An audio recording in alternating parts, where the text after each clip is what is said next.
Hello friends, welcome back to my channel. আজকে আমি কি বানাবো জানো? যেহেতু মেয়ের এক্সাম শেষ হয়ে গেছে, তার জন্যই মাথার মধ্যে ঘুরছে কী রান্নাবান্না করা যায়। সো যাই হোক, তোমরা দেখতে থাকো, দেখতেই পাবে। তার আগে দেখো, আমার ভাইজি আজকে আমাদের বাড়ি এসেছে। ওর কিন্তু এক্সাম শেষ হয়নি, ও আমার বাড়ি আসতে খুব ভালোবাসে। আর মেয়ের সাথে দেখো এসে আঁকা খেলছে আর করছে আর কি। বিকালবেলায় এসেছে। আর আমি দেখো সন্ধেবেলা একটু প্রদীপ ঘোরাচ্ছি, যেহেতু প্রত্যেক দিনই সন্ধেবেলা যেমন সবাই সন্ধ্যা দেয় আর কি, সেরকম আমিও দিই। আর সেগুলোই করছিলাম। আর এখানে দেখো, এখানে যে আমাদের হরির মন্দিরটা আছে না, এখানে প্রতিদিন বাতি দিই। সেই বাতিটাই আমি ঘোরাচ্ছিলাম। তারপর যেটা বলছিলাম, এই যে আমার ননদের পুচকে বাচ্চাটা, এটা খুব দুষ্টু এসেছে। তো দেখো আমি মোমবাতিটা মানে একটু বসিয়ে দিয়ে আমি ওর কাছে একটু যাবো বা ওদেরকে দেখাবো।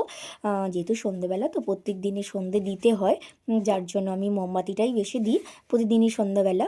আর দেখো যেটা বলছিলাম, এই যেমন ওনাদের ছেলেরা সব এসে গেছে, ওদের পুচকে বাচ্চাটা আর কি। আর আমি এখানে একবার গেছিলাম, এতে মানে দোকান যাচ্ছিলাম। আর ও এটা একটু বায়না করছিল লজেন্স খাবে। তো আমি ওকে বলছিলাম যে কী লজেন্স খাবে, কী লজেন্স খাবে, করছিল, মানে কী যে বলছে আমি বুঝতে পারছি না। মানে কোনোটা হয়তো ওর ঝাল লেগেছে, সেটাই হয়তো হবে। সো যাই হোক, দেখো সন্ধেবেলা ওদেরকে একটু খেতে দিয়ে দিলাম, আমার ভাইজিকে আর মেয়েকে। চা বিস্কিট সঙ্গে আমিও খেয়ে নিলাম একটু চা বিস্কুট। যেহেতু এবার মানে নিরামিষ খিচুড়ি আজকে বানাবো, তার জন্য কাজে লাগাতে হবে আর কি, কাজে হাত লাগাতে হবে। তো দেখো এইগুলোই কিন্তু ছিল আজকে সবজি। আর যেহেতু শনিবার, সমস্ত সবজিই প্রায় শেষ, যে তাই যেগুলো আছে সেগুলো দিয়েই বানাবো। আর এখানে দেখো গোবিন্দভোগ চাল, এটা ছিল মুগের ডাল। আজ কিন্তু আমি নিরামিষ যেহেতু করব, যার জন্য গোবিন্দভোগ চালটাই নিয়েছি। এটা যেহেতু টেস্ট হয় তার জন্যই। এমনি চালেরও হয় ভালো, তবু আমি এটাই চুজ করেছিলাম। আর এই যে গামলাটা দেখছো, এই গামলাটায় আমি আজকে খিচুড়িটা বানাবো। আর এই যে কড়াটা দেখছো, এই কড়াটাতে আমি মানে সবজিগুলো সব ভাজবো। ভেজে সবজিগুলো দেখো কাটা হয়ে গেছে। তো দেখো সমস্ত সবজিগুলো এখানে সব মানে কেটে ধুয়ে ভালো করে রেখে দিয়েছি। আর এখানে মুগের ডালটা একটু ভাজছিলাম। মানে মুগের ডালটা একটু ভেজে ধুয়ে নিলে না ওটা ভালো হয় আর কি, মুগের ডালে একটা গন্ধ ছাড়ে না, সেই গন্ধটা আর থাকে না। আর আমি কড়াই তেল দিয়ে দিয়েছিলাম, দিয়ে সমস্ত সবজিগুলো এক এক করে ভাজছিলাম। দেখো গাজরগুলো তো যেহেতু এক সপ্তাহ হয়ে গেছে, ফ্রিজে এখন আর রাখি না। মানে শীত পড়ে গেছে তো আর ফ্রিজে রাখার দরকার নেই, বাইরেই সবজিগুলো রাখি। যার জন্য গাজরগুলো না একটু মানে শুকনো শুকনো টাইপের হয়ে গেছে। বাট এটা ভালো, মানে খারাপ হয়নি। তো দেখো সমস্ত কিছু আমি লাল লাল করে ভেজে নিয়েছি। আর ওখানে মুগের ডালটা বসিয়ে দিয়েছিলাম। আর আমি তো খুব মজায় রান্না করছিলাম, যেহেতু মেয়ের এক্সাম শেষ, তার জন্য একটু মজা লাগছিল আর কি।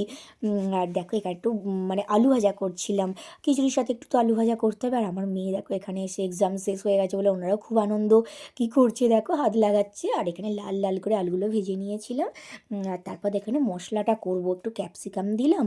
ক্যাপসিকাম দিলে একটু বেশ টেস্ট হয়, সমস্ত জিনিসেই ক্যাপসিকাম দিলে না খুব টেস্ট হয়। তারপর দিয়েছিলাম টমেটোগুলো। টমেটোটা না আমি কাটতে ভুলে গেছিলাম, যার জন্য মানে এখানেই খুন্তিতে করে একটু কেটে নিয়েছিলাম। তারপর দেখো এখানে আমি মানে ওই যে গোবিন্দভোগ চালটা ছিল না, ওটা আস্তে আস্তে করে দিয়ে দিচ্ছিলাম। যেহেতু মুগের ডালটা দেখলাম হয়েই এসেছে, এবার ওখানে ওই চালটা দিয়ে একটু ভালো করে নাড়িয়ে নিচ্ছিলাম। চালটা দিলে যেহেতু নাড়াতে হয়, না হলেই বসে যাবে। তো যার জন্য ওটাই করছিলাম। আর আমার ভাইজি এসেছিলো, এই গুলিগুলো ওকে নাকি কে দিয়েছে সেটাই বলছিল, যে পিপি রেখে দাও গুলিগুলো, আমি বাড়ি নিয়ে যাবো না, ঠিক আছে দিয়ে রেখে দিই। তো যাই হোক, ওর গুলি দুটো রেখে দিয়েছিলাম ও বাড়িতে মানে ওটা নিয়ে যাবে বলে। আর আমি দেখো এখানে তৎক্ষণ মানে সবজিগুলো করছিলাম, ভাজছিলাম, মশলা ভাজছিলাম আর কি যেগুলো ছিল। আর তো দেখো টমেটোগুলো একটু ভালো করে আমি একটু অল্প করে তেল করা মানে দেওয়ার চেষ্টা করছিলাম। তেলটা না একটু বেঁচে ছিল, যার জন্য একটু কাপে তেলে তুলে রেখেছিলাম। একবারে অনেকটা তেল দিয়ে দিলে না তেল ভাসানো হবে, যার জন্য মানে বেশি তেল তো খাই না, যার জন্য তেল বেশি হয়ে গেলে আবার একটু ভালো লাগে না। আর যাই হোক, অনেক দিন পর খিচুড়ি বানাচ্ছি আমি, মানে মোটামুটি প্রায় 1 বছর বাদ। শীতকালে এলে অবশ্য দেওয়ার এলে একটু আধটু খিচুড়ি করা হয়, কিন্তু ও আসেনি। কিন্তু মানে আজকে শনিবার ছিল, যার জন্য আমি নিরামিষটাই বানানোর চেষ্টা করলাম আর কি। নিরামিষ খিচুড়ি, পেঁয়াজ রসুন সবসময় ভালো লাগে না, মাঝে মধ্যে একটু নিরামিষও খেতে হয়। আর আমার দেওর থাকলে তো ভীষণই আনন্দ করে খেত, যেহেতু খিচুড়ি খেতে খুব ভালোবাসে। সো যাই হোক, মানে আফসোস করার কিছু নেই, ও এলেও একদিন করে খাওয়াবো ওকে, ভেবে রেখেছি। ও খিচুড়ি খেতে খুব ভালোবাসে। আর তো যাই হোক, দেখো এখানে আমি চালটা একটু নাড়াচ্ছিলাম, দেখছিলাম যে চালটা সিদ্ধ হয়ে গেছে নাকি। তো দেখছিলাম মোটামুটি অনেকটাই সেদ্ধ হয়ে এসেছে। তো এইদিকে আমি তৎক্ষণ মানে মশলাটা ভাজছিলাম কমিয়ে কমিয়ে। আর এখানে দেখো এরা দুজন এসে মানে আমার মাথা খারাপ করে দিচ্ছে দুজন মিলে সারাক্ষণ। আমার ভাইঝি এলে তো আমাকে বকি বকি যে কী কাণ্ড করবে। আর আমার মেয়ে দেখো এখানে মানে জল দিয়ে দিচ্ছিলো মানে চালটায়। আর আমি এখানে সবজিগুলো সব দিয়ে দিলাম। মোটামুটি দেখলাম চালটা যেহেতু হয়েই এসেছে, ভাতটা সেদ্ধ হয়েই এসেছে, সরি খিচুড়িটা সেদ্ধ হয়েই এসেছে, যার জন্য আমি এটা সেদ্ধ মানে মশলাটাও দিয়ে দিলাম, দিয়ে ভালো করে নাড়াচ্ছিলাম যেহেতু যদি বসে যায়। আর তারপর লাস্টে দেখো একটু ধনে পাতা দিয়ে দিয়েছিলাম। ধনে পাতা তো দিলে খুব টেস্ট হয়, যেহেতু শীতকালে মানে সমস্ত রকম সবজি পড়লে না পেঁয়াজ রসুন দেওয়ার কোনো দরকারই হয় না, সমস্ত সবজি দিয়ে এর টেস্টটা দারুণ আনে। তো দেখো যাই হোক, এটা আমার খিচুড়িটা হয়েও গেছে। সোয়াবিনটা লাস্টে মনে পড়েছিল, সোয়াবিনটার কথা মনেই ছিল না। আর যেহেতু সোয়াবিনটা দিয়েছিলাম লাস্টে, সোয়াবিনটা না খুব একটা ভালো করে সিদ্ধ হয়নি। আর আমার মেয়ে এখানে বলছে মা আমাকে একটু বাটিতে করে দাও আমি খাই। তো দেখো আমি একটু বাটিতে করে দিয়েছিলাম ওকে, সেটাই। আর আমি একটু টেস্ট করছিলাম, দেখলাম ভালোই হয়েছে। তো দেখো তারপর আমি ওপরে গেছিলাম, যে দেখলাম এদের এই কাণ্ড, মানে এরা যে কী কাণ্ডই না করছে দুজন মিলে, সব সময় ঝগড়া করছে। একবার আমার মেয়ে এই যে পুতুলের মানে এটাকে নিয়ে আর বইয়ের টেবিলটাকে নিয়ে একবার নিচে নামলে ওর জ্বালায়, আবার ওকে ওপরে উঠতে বলছে, মোটেই ওপরে উঠবে না।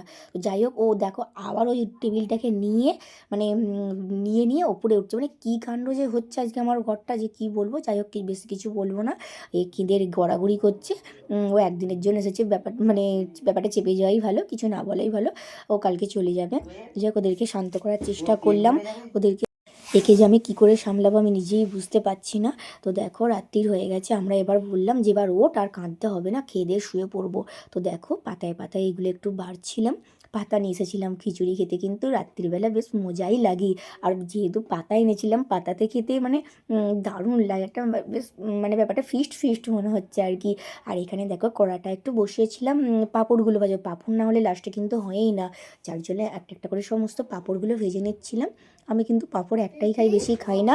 আর এখানে আমার দেখো ওরা নিচে দুটো করে পাঁপড় নিয়ে ওরা, আমার মেয়েও খাচ্ছে আমিও খাচ্ছিলাম, ভীষণ মজা করেই খাচ্ছিলাম আর কি।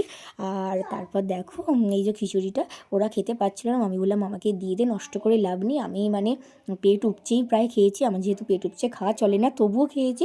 তো দেখো রাত্রিবেলা এবার শোয়ার টাইম হয়ে গেছে, মানে বেড টাইম আর কি। তো মুখে একটু ক্রিমটা মেখে নিয়েছি, রাত্রিবেলা যেমন প্রতিদিন মুখে ক্রিম মাখে। আমার হাজব্যান্ডও এখানে এসে গেছে, ও খাবে। তো চলো যাই হোক, ভিডিওটা এতখানি কেমন লাগলো সবাই জানিও। Tata, bye bye, good night, সবাই ভালো থেকো।